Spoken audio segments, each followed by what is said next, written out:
Hi hello ಸ್ನೇಹಿತರೆ, ತಮಗೋಸ್ಕರವಾಗಿ ಬಹಳ ಮುಖ್ಯವಾಗಿರ್ತಕ್ಕಂಥ video, ಅದೇನೆ ಇಂಪಾರ್ಟೆಂಟ್ ಆಗಿರ್ತಕ್ಕಂತಹ ವಿಚಾರಗಳಲ್ಲಿ ಇವತ್ತು ನಾವು ಮಾತಾಡೋಣ. ಯಾರು ಈ ಪಾಂಡುರಂಗ ಮಹದೇವ್ ಬಾಪಟ್, ಗಣೇಶ್ ದಾಮೋದರ್ ಚಾವರ್ಕರ್, ಬಿಪಿನ್ ಚಂದ್ರ ಪಾಲ್, ಅಜಿತ್ ಸಿಂಗ್, ನೋಡಿ ಬಹಳ ಅದ್ಭುತವಾಗಿರ್ತಕ್ಕಂಥ ಇತಿಹಾಸ ಇದೆ ಇದು. ನೆಟ್ ಕೆಸೆಟ್ ಪರೀಕ್ಷೆಗಳಲ್ಲಿ ನಿಮ್ಗೋಸ್ಕರ ಮತ್ತೆ KAS ಮತ್ತೆ HSTR ನ ಪ್ರಶ್ನೆಗಳಿಗೂ ಕೂಡ ಇಂಪಾರ್ಟೆಂಟ್ ಆಗಬಹುದಾದಂತ ವಿಚಾರ. ಹಾಗಾಗಿ ಇಲ್ಲಿ ಪ್ರಶ್ನೆ ಇದೇನೆ, ರಷ್ಯಾದ ಕ್ರಾಂತಿಕಾರಿಗಳಿಂದ, ಓಕೆ ನೆನಪಿಟ್ಕೊಳ್ಳಿ, ಇದು ರಷ್ಯಾದ ಕ್ರಾಂತಿಕಾರಿಗಳಿಂದ ಬಾಂಬ್ ತಯಾರಿಕೆ ಕಲಿಯಲು ಪ್ಯಾರಿಸ್ಗೆ ಯಾರನ್ನ ಕಳಿಸಲಾಗಿತ್ತು? ಯಾರು ಈ ಪಾಂಡುರಂಗ ಮಹದೇವ್ ಬಾಪಟ್? ಅಜಿತ್ ಸಿಂಗ್ ಸಂಧು ಯಾರು? ಹಾಗೆ ಭಗತ್ ಸಿಂಗ್ ಅವ್ರಿಗೂ ಕೂಡ ಯಾವ ರೀತಿಯಾಗಿರ್ತಕ್ಕಂತಹ ಸಂಬಂಧ ಇದೆ ಅನ್ನೋದ್ರ ಬಗ್ಗೆ ಈ ವಿಡಿಯೋದಲ್ಲಿ ಮಾತಾಡೋಣ. ಪ್ರಶ್ನೆ ನೋಡಿ ಈ ತರ ಇದೆ. ಪ್ರಶ್ನೆಯಲ್ಲಿ interesting, a member of Abhinav Bharat, ನೋಡಿ, a member of Abhinav Bharat was sent to Paris, ನೋಡಿ ಇಲ್ಲಿ ಪ್ಯಾರಿಸ್ಗೆ ಕಳಿಸ್ಲಿದ್ರು. Who sent the Paris and learn the art of bomb making. So bomb making ಕಲಿಯೋದು ಫ್ರಮ್ ರಷ್ಯನ್ ರೆವಲ್ಯೂಷನರೀಸ್. ಯಾರದು ಅಂತ? ಅಜಿತ್ ಸಿಂಗ್ ಸಂಧು, ಬಿಪಿನ್ ಚಂದ್ರ ಪಾಲ್. ಇದು BC ಪಾಲ್ ಅಂದ್ರೆ ಇದು PN ಬಾಪಟ್ ಅಲ್ಲ, PM ಬಾಪಟ್ ಆಗಬೇಕಾಗಿತ್ತು. PM ಬಾಪಟ್ ಅದು, ಬಟ್ N ಆಗಿದೆ ಇಲ್ಲಿ. ಗಣೇಶ್ ದಾಮೋದರ್ ಸಾವರ್ಕರ್. ಸೊ ಯಾರನ್ನ ಕಳಿಸಲಾಗಿತ್ತು ಅಂತಂತಂದ್ರೆ ಅದರಲ್ಲಿ ನಮ್ಗೆ ವೆರಿ ಇಂಟ್ರೆಸ್ಟಿಂಗ್ ಬರ್ತಕ್ಕಂತ ವಿಚಾರಗಳು ಇದ್ದಾವೆ. ಅವತ್ತಿನ ಬಾಂಬ್ ತಯಾರಿಕೆಗೆ ಕಳಿಸಲಾಗಿದ್ದು ಹೇಮಚಂದ್ರ ಕನುಂಗೋ ಅಂತ ಬರ್ತಾರೆ. ಓಕೆ, ಈ ಹೇಮಚಂದ್ರ ಕನುಂಗೋ ಅವ್ರನ್ನ ಕಳಿಸಲಾಗಿತ್ತು. ಜೊತೆಗೆ PM ಬಾಪಟ್ ಅವ್ರನ್ನ ಕಳಿಸಲಾಗಿತ್ತು.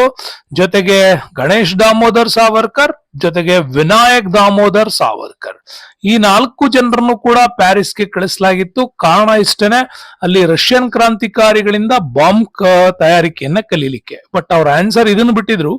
ಇಲ್ಲಿ ಇನಿಷಿಯಲ್ ತಪ್ಪಿರೋದ್ರಿಂದಾಗಿ ನಾನು ಇವೆರಡೂ ಕೂಡ ಸರಿ ಆನ್ಸರ್ ನೆನಪಿಟ್ಕೊಳ್ಳಿ. 4 ಜನ ಹೋಗಿದ್ರು: ಹೇಮಚಂದ್ರ ಕನುಂಗೋ, ಪಾಂಡುರಂಗ ಮಹದೇವ್ ಬಾಪಟ್, ಆಮೇಲೆ ಗಣೇಶ್ ದಾಮೋದರ್ ಸಾವರ್ಕರ್, ಆಮೇಲೆ ವಿನಾಯಕ್ ದಾಮೋದರ್ ಸಾವರ್ಕರ್. ಇವ್ 4 ಜನರನ್ನ ಅವತ್ತು ಕಳಿಸಲಾಗಿತ್ತು. ಹಂಗಾಗಿ ಇಂತ ಅದ್ಭುತವಾದ ವಿಡಿಯೋಗಳು ಅಂತಂದ್ರೆ ನಿಮ್ಗೆ ಸ್ಫೂರ್ತಿ ಅಕಾಡೆಮಿ ಯಾವಾಗ್ಲೂ ಈ ಸಪೋರ್ಟ್ ಅನ್ನ ಮಾಡ್ತಾ ಇರತ್ತೆ. ಬನ್ನಿ ಇವ್ರ ಬಗ್ಗೆ ಕಂಪ್ಲೀಟ್ ಆಗಿ ತಿಳ್ಕೊಳ್ಳೋ ಪ್ರಯತ್ನ ಮಾಡೋಣ.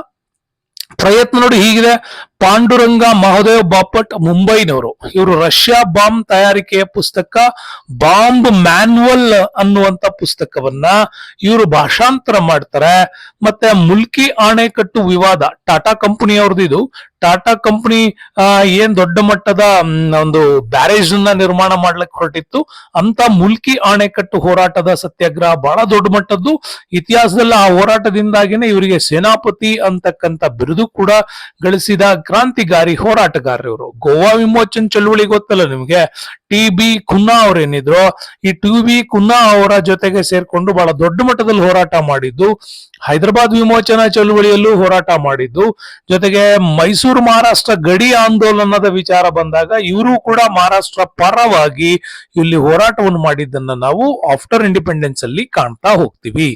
So very interesting. ಅಲ್ಲಿ ಮತ್ತೆ ಇವ್ರ ಬಗ್ಗೆ ನಾವು ತಿಳ್ಕೊಳ್ಳೇಬೇಕು ಅಂತಂದ್ರೆ ನೆನ್ಪಿಟ್ಕೊಳ್ಳಿ, ಇವರ ಜನನ 1880 ನವೆಂಬರ್ 12 ಪಾರ್ನರ್ ಮಹಾರಾಷ್ಟ್ರದಲ್ಲಿ ಜನಿಸ್ತಾರೆ. ಇವ್ರದ್ದು ಕೂಡ ಚಿತ್ಪಾವನ್ ಬ್ರಾಹ್ಮಣ ಕುಲ.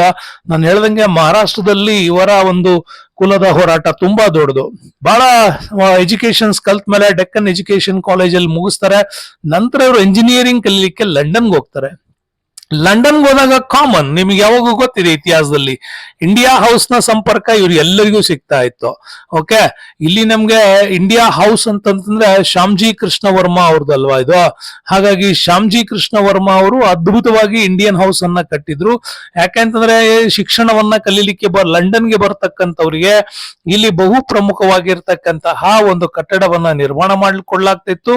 ಜೊತೆಗೆ ಹಾಸ್ಟೆಲ್ ಫೆಸಿಲಿಟಿಯನ್ನು ಕೂಡ ಕೊಡ್ಲಾಗ್ತಾ ಇತ್ತು. ಜೊತೆಗೆ ಶಿಕ್ಷಣಕ್ಕಾಗಿ 1,000 ರೂಪಾಯಿಗಳ ಶಿವಾಜಿ ವಿದ್ಯಾರ್ಥಿ ವೇತನ ಅನ್ನುವ ಹೆಸರಿನಲ್ಲೂ ಕೂಡ ಕೊಡ್ಲಾಗ್ತಾ ಇತ್ತು.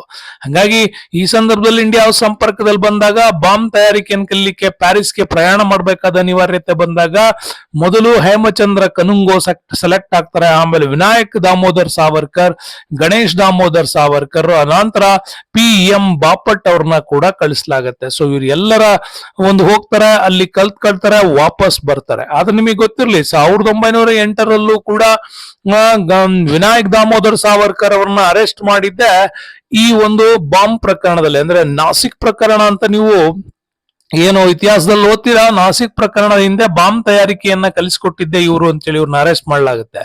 ಅಲಿಪುರ್ ಬಾಂಬ್ ಪ್ರಕರಣದಲ್ಲೂ ಕೂಡ ಭಾಗಿಯಾಗಿದ್ದು ನಮ್ಗೆ ಸಿಗುತ್ತೆ. 1912ರಲ್ಲಿ ಬಂಧನ ಆಗತ್ತೆ. ಮುಂದೆ ಅನೇಕ ವರ್ಷಗಳ ಕಾಲ ಜೈಲುವಾಸ ಕೂಡ ಅನುಭವಿಸ್ಬೇಕಾಗತ್ತೆ. ಸೊ ಇದೇ ನಿಟ್ಟಿನಲ್ಲಿ ನಾವು ಇಂಪಾರ್ಟೆಂಟ್ ತಿಳ್ಕೋಬೇಕು. 1920ರಲ್ಲಿ ತಿಲಕರು ಮರಣ ಹೊಂದಿದ ನಂತರ ಈ PN ಬಾಪಟ್ ಅವರು ಕೂಡ ಪ್ರಸಿದ್ಧ ಗಾಂಧಿವಾದಿಯಾಗಿ ಪರಿವರ್ತನೆ ಆಗ್ತಾರೆ. ನೆನ್ಪಿಟ್ಕೊಳ್ಳಿ, ಅಲಿಪುರ್ ಬಾಂಬ್ ಕೇಸ್ನ ನಂತರ ಬಹಳಷ್ಟು ಜನ ಬದಲಾವಣೆ ಆಗಿದ್ದಾರೆ. ಅದರಲ್ಲಿ ಅರವಿಂದ್ ಘೋಷ್ ಅಂತೂ ಸಂಪೂರ್ಣವಾಗಿ ಸನ್ಯಾಸತ್ವ ತೆಗೆದುಕೊಂಡಿದ್ರು. ಹಂಗೆ ಇವರು ಶ್ರೇಷ್ಠ ಗಾಂಧಿವಾದಿಯಾಗಿ ಪರಿವರ್ತನೆ ಆಗ್ತಾರೆ. 1921ರ ಮುಲ್ಕಿ ಅಣೆಕಟ್ಟು ವಿವಾದದಲ್ಲಿ ಟಾಟಾ ಕಂಪನಿ ವಿರುದ್ಧ ಹೋರಾಟ ಮಾಡ್ತಾರೆ. ನಂತರ ಈ ಹೋರಾಟದ ಪರಿಣಾಮ ಏನಾಯ್ತು, ಸೊ ಮುಳುಗಡೆಯಾಗಿರ್ತಕ್ಕಂಥ ಭೂಮಿಗೆ ಪರಿಹಾರವನ್ನ ಒದಗಿಸಿಕೊಡುವಲ್ಲಿ ಇವರು ತುಂಬಾ ಯಶಸ್ವಿ ಆಗ್ತಾರೆ. ಮುಂದೆ ಸುಭಾಷ್ ಚಂದ್ರ ಬೋಸ್ ಅವರು ನಡೆಸಿದಂತ ಸಾರ್ವಜನಿಕ ಸಭೆಯ ರ್ಯಾಲಿಯಲ್ಲಿ ಇವರು ಬಹಳ ಉಗ್ರವಾದ ಭಾಷಣವನ್ನ ಮಾಡ್ತಾರೆ. ಮತ್ತೆ ಜನರನ್ನ ಬ್ರಿಟಿಷ್ ಆಡಳಿತದ ವಿರುದ್ಧ ಹೋರಾಟ ಮಾಡುವ ರೀತಿ ಇವರು ಭಾಷಣ ಮಾಡಿದ್ರು ಅನ್ನೋ ಕಾರಣಕ್ಕಾಗಿ ಇವ್ರನ್ನ ಎಳ್ಕೊಂಡೋಗಿ ಜೈಲಿಗೆ ಹಾಕ್ತಾರೆ. ಸೊ ಮುಂದೆ ನೆನ್ಪಿಟ್ಕೊಳ್ಳಿ, ಆಗಸ್ಟ್ 15 ಇಂಪಾರ್ಟೆಂಟ್ ಡೇಟ್ ಇದು. 1947 ಭಾರತ ಸ್ವತಂತ್ರಗೊಂಡಾಗ ಪುಣೆಯಲ್ಲಿ ಮೊದಲ ಬಾರಿಗೆ ರಾಷ್ಟ್ರೀಯ ಧ್ವಜವನ್ನ ಹಾರಿಸಿದಂತ ಕೀರ್ತಿ PM ಬಾಪಟ್ ಅವ್ರಿಗೆ ಇದು ಸಲ್ಲತ್ತೆ. ಹಾಗಾಗಿ PN ಬಾಪಟ್ ಅವ್ರ ಬಗ್ಗೆ ಇಷ್ಟು ನೀವು ಪರಿಪೂರ್ಣವಾಗಿ ತಿಳ್ಕೋಬೇಕು. ಇನ್ನು ಪ್ರಶ್ನೆಯಲ್ಲಿ ನಮ್ಗೆ ಇಂಪಾರ್ಟೆಂಟ್ ಆಗಿ ಇನ್ನೊಂದು ಹೆಸರು ಕಾಣಿಸಿಗತ್ತೆ, ನೆನ್ಪಿಟ್ಕೊಳ್ಳಿ, ಅದು ಅಜಿತ್ ಸಿಂಗ್ ಅವರ ಹೆಸರು ಕಾಣತ್ತಲ್ವಾ. ಸೊ ಅಜಿತ್ ಸಿಂಗ್ ಯಾರು ಅನ್ನೋದ್ರ ಬಗ್ಗೆ ಕೂಡ ತಿಳ್ಕೋಣ. ಯಾಕಂದ್ರೆ ಬಿಪಿನ್ ಚಂದ್ರಪಾಲ್ ಅವ್ರ ಬಗ್ಗೆ ಡಿಟೇಲ್ ವಿಡಿಯೋ ಮಾಡಿದೀನಿ. ಅಜಿತ್ ಸಿಂಗ್ ಇವರ ಪೂರ್ಣ ಹೆಸರೇ ಅಜಿತ್ ಸಿಂಗ್ ಸಂಧು ಅಂತ ಕೂಡ ಕರೀಲಾಗತ್ತೆ. ಸೊ ಇವರು ಪಂಜಾಬ್ನ ರಾಷ್ಟ್ರೀಯವಾದಿ ಕ್ರಾಂತಿಕಾರಿ. ಸೊ 1906ರಲ್ಲಿ ಇವರು ಪಂಜಾಬ್ ವಸಾಹತುಶಾಹಿ ವಿರುದ್ಧ ರೈತ ಚಳುವಳಿಯನ್ನ ಆರಂಭ ಮಾಡ್ತಾರೆ. 1907ರಲ್ಲಿ ಈ ರೈತ ಚಳುವಳಿ ಉಗ್ರವಾದ ಕ್ರಮ ಆಗಿತ್ತು ಅನ್ನೋ ಕಾರಣಕ್ಕಾಗಿ ಇವ್ರನ್ನ ಬಂಧಿಸಿ ಮ್ಯಾಂಡಲೆ ಜೈಲಿಗೆ ಹಾಕ್ತಾರೆ. ಈ ಮ್ಯಾಂಡಲೆ ಜೈಲಲ್ಲೇ ಆ ಸಂದರ್ಭದ 1 ವರ್ಷದ ನಂತರ ಲಾಲಾ ಲಜಪತ್ ರಾಯ್ ಅವರು ಸಿಗ್ತಾರೆ. ಹಾಗೇನೆ ಬಾಲಗಂಗಾಧರ ತಿಲಕ್ ಕೂಡ ಇಲ್ಲೇ ಸಿಗ್ತಾರೆ.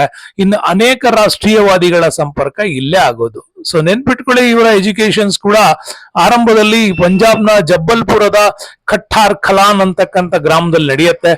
ಮುಂದೆ ಉತ್ತರ ಪ್ರದೇಶದ ರಾಯ್ಬರೇಲಿ ಅಂತ ಏನ್ ಕರಿತೀವಿ, ಅವಾಗ ಬರೇಲಿ ಕಾನೂನು ಕಾಲೇಜಲ್ಲಿ ಶಿಕ್ಷಣ ಪಡಿತಾರೆ. ಮುಂದೆ ಆರ್ಯ ಸಮಾಜದ ಸಂಪರ್ಕ ಕೂಡ ಬರ್ತಾರೆ. ನಿಮ್ಗೆಲ್ಲ ಗೊತ್ತಿದೆ, ಆರ್ಯ ಸಮಾಜದ ಸಂಪರ್ಕಕ್ಕೆ ಬಂದಂತ ಬಹಳಷ್ಟು ಜನರೇ ಈ ಲಾಲ್ ಬಾಲ್ ಪಾಲ್ ನ ಸಹಚರರಾಗಿ ಬೆಳೆದದ್ದು. ಹಂಗೆ ಮುಂದೆ ದೊಡ್ಡ ಕ್ರಾಂತಿಕಾರಿಯಾಗಿ ಭಾಗವಹಿಸ್ತಾರೆ. ಮುಂದೆ ಇವರು ಇಂಪಾರ್ಟೆಂಟ್ ಭಗತ್ ಸಿಂಗ್ ಅವರ ಇವರು ಸೋದರ ಅಳಿಯ ಆಗಿದ್ರು ಅನ್ನೋದು ಕೂಡ ಇಂಪಾರ್ಟೆಂಟ್. ಮುಂದೆ 1918ರ ಸ್ಯಾನ್ ಫ್ರಾನ್ಸಿಸ್ಕೋದಲ್ಲಿ ಗದ್ದಾರ್ ಚಳುವಳಿಯನ್ನ ನಡೆಸೋ ಸಂದರ್ಭದಲ್ಲಿ ಗದ್ದಾರ್ ಪಕ್ಷದ ಸಂಪರ್ಕಕ್ಕೆ ಬರ್ತಾರೆ. ಅದರ ವಿರುದ್ಧ ಹೋರಾಟಗಳ ಕ್ರಮಗಳನ್ನು ಕೈಗೊಳ್ತಾರೆ. ನಿಮಗೆ ಗೊತ್ತಿದೆ, ಗದ್ದಾರ್ ಅವ್ರದ್ದು 1913ರ ಪ್ರಮುಖವಾದ ಘಟನೆ ಎಲ್ಲಾಗಿತ್ತು, ಕೋಲ್ಕತ್ತಾ ಬಂದರ್ನಲ್ಲಿ ನಡೆದಿತ್ತಲ್ಲ, ಕೋಮಾಘಾಟ ಮಾರು ಘಟನೆ ಅಂತ ಕರಿತೀವಿ. ಓಕೆ, ಈ ಕೋಮಾಘಾಟ ಮಾರು ಹಡಗಿನ ಘಟನೆ. ಸೊ ಯಾಕೆಂದ್ರೆ ರಾಷ್ಟ್ರೀಯವಾದಿಗಳನ್ನ ಹೊತ್ತಂತ ಹಡಗು ಕೆನಡಾದಿಂದ ಕೋಲ್ಕತ್ತಾ ತೀರಕ್ಕೆ ಬರ್ತಾ ಇದೆ ಅಂತ ಗೊತ್ತಾದಾಗ ಬ್ರಿಟಿಷರು ಈ ಹಡಗಿನ ಒಳಗಡೆ ನುಗ್ಗಿ ಫೈರ್ ಮಾಡ್ತಾರೆ. ಈ ಫೈರ್ ಮಾಡಿ ಅನೇಕ ಜನರ ಸಾವಿಗೆ ಕಾರಣವಾಗಿತ್ತು. ಅಂತ ಘಟನೆ ಕೋಮಾಘಾಟ ಮಾರು ಘಟನೆ ಅಂತ ಕೂಡ ಕರಿತೀವಿ. ಅಜಿತ್ ಸಿಂಗ್ ಭಾರತ್ ಮಾತಾ ಅಂತಕ್ಕಂಥ ಪತ್ರಿಕೆಯನ್ನ ಹೊರಡಿಸಿದ್ರೆ ಪ್ರಮುಖರು. ಅದೇ ಹೆಸರನ್ನ ಭಾರತ್ ಮಾತಾ ಸೊಸೈಟಿಯನ್ನ ಕಟ್ಟಿದ್ದು ಕೂಡ ಇವರೇನೆ. ಸೊ ಹಂಗಾಗಿ ಈ ಭಾರತ್ ಮಾತಾ ಸೊಸೈಟಿಯ ಹಿಂದೆ ನಮ್ಗೆ ಅರವಿಂದ್ ಘೋಷ್ ಅವರ ಪ್ರಮುಖವಾಗಿರ್ತಕ್ಕಂಥ ವಿಚಾರಗಳು ಕೂಡ ನಮ್ಗೆ ಸಿಗ್ತಾ ಹೋಗುತ್ತೆ. ನೆನ್ಪಿಟ್ಕೊಳ್ಳಿ, ವೆರಿ ಇಂಪಾರ್ಟೆಂಟ್ ಆಗಿರ್ತಕ್ಕಂಥ ವಿಚಾರಗಳನ್ನ ನಿಮ್ಗೋಸ್ಕರ ಹೇಳ್ತಕ್ಕಂಥದ್ದು ಸ್ಫೂರ್ತಿ ಅಕಾಡೆಮಿ. ಕಾಣ್ತಾ ಇರೋ QR ಕೋಡ್ ನ ಸ್ಕ್ಯಾನ್ ಮಾಡೋದ್ರ ಮುಖಾಂತರ ಚಾನಲ್ ನ ಬಿಗ್ಗೆಸ್ಟ್ ಲೆವೆಲ್ಗೆ ತಾವೆಲ್ಲರೂ ಕೂಡ ಹೆಲ್ಪ್ ಮಾಡ್ತೀರಿ ಅಂತ ಅನ್ಕೊಳ್ತೀನಿ. ಬರ್ತಾ ಇರೋ ಮುಂಬರುವ ಪರೀಕ್ಷೆ ನೆಟ್ ಇರ್ಬೋದು, ಕೆಸೆಟ್ ಇರ್ಬೋದು, ಸೊ KS ಇರ್ಬೋದು, ಮತ್ತೆ HSTR ನ ಪರೀಕ್ಷಾ ಸಿದ್ಧತೆಗಾಗಿ ಇಂಪಾರ್ಟೆಂಟ್ ವಿಡಿಯೋ ನೋಡಿದವರು ನಿಮ್ ಸ್ನೇಹಿತರಿಗೂ ಕೂಡ ಲಿಂಕ್ ನ ಶೇರ್ ಮಾಡೋದ್ರ ಮುಖಾಂತರ ಇಂಥ ಅದ್ಭುತವಾದ ಪ್ರಶ್ನೆಗಳ ಮೇಲಿನ ಕಲಿಕೆಯನ್ನ ಹೆಚ್ಚು ಮಾಡ್ಕೊಳ್ಳೋಣ ಅಂತ ಹೇಳ್ತಾ ವಿಡಿಯೋಕ್ಕೆ ಧನ್ಯವಾದಗಳು. ಮುಂದಿನ ವಿಡಿಯೋದಲ್ಲಿ ಮತ್ತೆ ಸಿಗ್ತೀನಿ. ಅಲ್ಲಿಯವರೆಗೂ stay with us. Ramesh sir, thank you, bye.